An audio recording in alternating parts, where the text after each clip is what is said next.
PM किसान योजनेचा 20वा हप्ता कधी खात्यात जमा होणार याची आता तारीख आलेली आहे समोर। तर प्रधानमंत्री किसान सन्मान निधी योजनेअंतर्गत शेतकऱ्यांच्या खात्यात 6,000 रुपये हस्तांतरित केले जातात।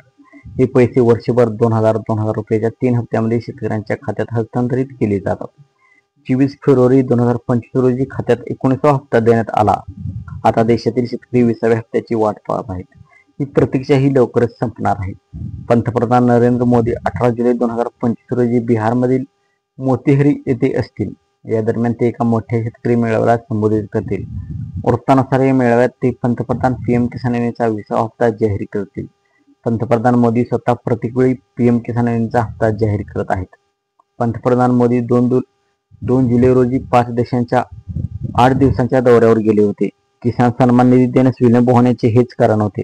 पंतप्रधान मोदी भारतात परतले आहेत। अशा परिस्थितीत आता लवकरच ही रक्कम शेतकऱ्यांच्या खात्यात जमा होईल अशी अपेक्षा आहे। सरकारने सर्व औपचारिकता पूर्ण केल्या आहेत। तर 18 जुलै रोजी नरेंद्र मोदी बिहारमधून सर्व शेतकऱ्यांच्या खात्यामध्ये 2,000 रुपये जमा करू शकतात अशी सूत्रांची माहिती आहे आणि हे 90% देखील खरे असू शकते, परंतु याबाबत अधिकृत घोषणा अजून कोणतीही आलेली नाही।